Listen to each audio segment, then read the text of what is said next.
In the name of Allah, the most compassionate, the most merciful, and may the peace and blessings of Allah be upon His last and beloved Messenger Muhammad, and may the peace and blessings of Allah be upon you all. This is the 21st episode of the Qur'an and Practice program, and it's entitled Diagnosis and a Cure for Suicide from the Guidance of the Qur'an. Now, as an introduction to this episode, what is suicide? Suicide is an attempt of a person to end his life by injuring himself. That is the definition of suicide. Now, what is the cause of a person committing suicide? Now, if you ask a person who tried to end his life by committing suicide, he would tell you that what drove me to do this is the following: that I heard ideas in my mind telling me that what's the purpose of this life? Why do I live? Why do I do these hardships? So why don't I end it? And hearing ideas that, for example, if a person that calamities befall him, then something tells him in his mind, telling him that what's the purpose of living after this calamity, or after a person that's so dear to you that died? What's the purpose, or what's the reason of continue living? Also, if something good happens to a person, a voice tells him inside his head, telling him that what's the value of this thing that happened to you? It's nothing. So the cause that drives people to committing suicide is these kind of ideas they hear in their mind. Now, Allah God Almighty teaches us the cause for these ideas in the last revelation of Allah God to people of the Qur'an. In the verse which states, in chapter 2 verse 169, He, i.e. Satan, commands you what is harmful, sinful, and say about Allah what you have no knowledge of. So Allah God Almighty teaches us that Satan, he whispers to you ideas containing harm to hurt yourself and others, ideas of lust, pervert sexual ideas, and say about Allah what you have no knowledge of, like saying about Allah that He has a son and He has a partner. So having said that, so Allah teaches us that Satan is the cause for these ideas. Now, we need to understand, how does Satan affect a person? The only book on the face of the earth that teaches you how does Satan affect people is the Noble Qur'an, and it's as follows. It can be deduced from the Noble Qur'an that every person has a voice of oneself. That's the voice you speak with, and it's the same voice you hear in your head when you're thinking quietly to yourself. And that's normal, that's the voice of oneself. Also, Allah teaches us in the Noble Qur'an that every person has a companion devil. That's a devil assigned to you at birth and it stays with you till death. So it's a companion for you in this earthly journey. So how does this companion devil, how does Satan affect you? Allah teaches us in the Noble Qur'an the answer for this in chapter 17 verse 64, which states, and befool them gradually whom you can of them with your voice. So the Almighty teaches us that this companion devil, he tricks you with his voice, i.e. he talks to you like a person talking to you, and he tries to trick you and befool you with the thoughts contained in his voice. Now, somebody might ask, he tells me that I only hear the voice of myself, so where is this companion devil? Allah teaches us the answer for this in the Noble Qur'an in chapter 114 verse 4, which states, from the evil of the whisperer who hides. So Allah teaches us that this companion devil, he whispers to you, he talks to you like a person talking to you, but at the same time he hides from you, meaning that he does not want you to feel his presence. Now, so how can he accomplish this? The only way he can accomplish this is if he matches his voice with regards to tone, speed, and the languages you know to the voice you hear in your head, and you hear when you think quietly to yourself. So a thought appears in your mind and you think that yourself is telling you this, while actually it's a companion devil.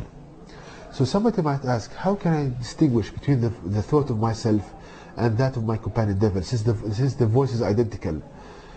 Also, Allah teaches us the answer for this in the Noble Qur'an as follows. Your brain is under your control, like your muscles. So you think when you want to think, and you move when you want to move. But the ideas of Satan, you just appear in your head.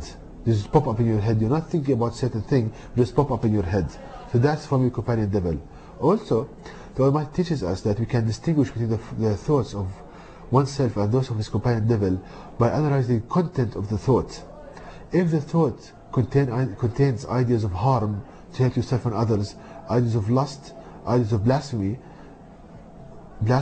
then all of these ideas are from your companion devil, not yourself.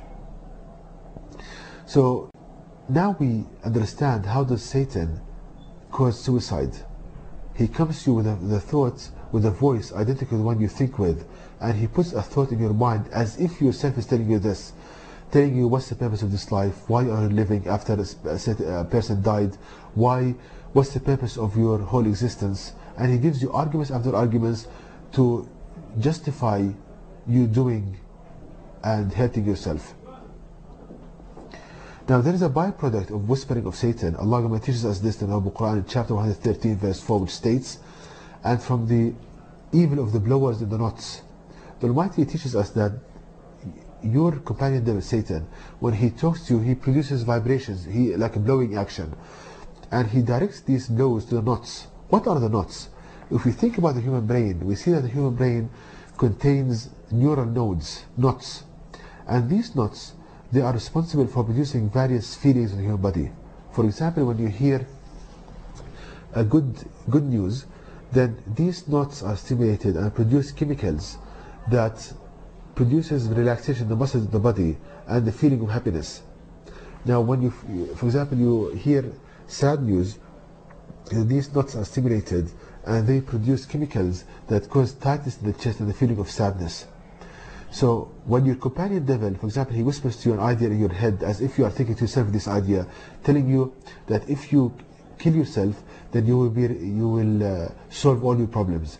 At the same time, he directs these vibrations to the knots that produces relaxation in your body, feeling of happiness. And he tells you, see, just think about this thought that you are in so much happiness. So how about when you do it? So we see that Allah teaches us that Satan is the cause for people committing suicide, and he comes to you in a disguise of an advisor. He comes to you that he advises you that you will become better and you will be kind of relieved of all these kind of problems, but actually he wants pain and despair for you in this life and the hereafter, and he doesn't want you what's good for you.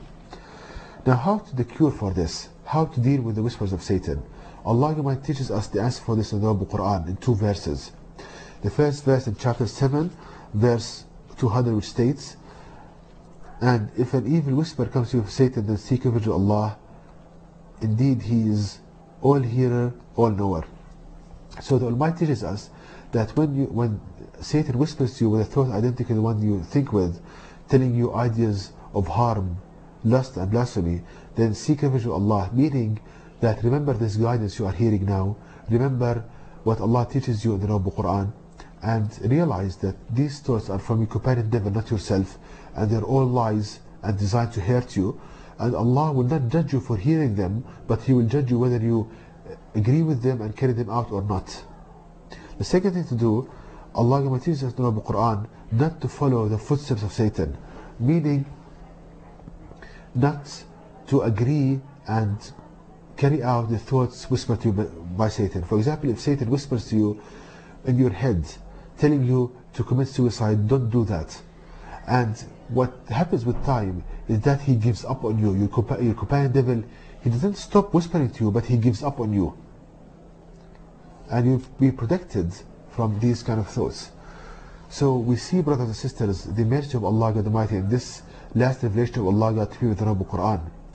And because people, they went away from and deserted the Qur'an, they find themselves in the pain and despair they find themselves in.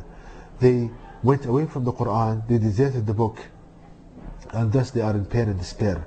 And this is in agreement with Allah, what Allah states in the Qur'an chapter 17 verse 82, which states, and Allah sends down from the Qur'an that which is healing and mercy for those who believe, and increases the wrongdoers nothing but loss.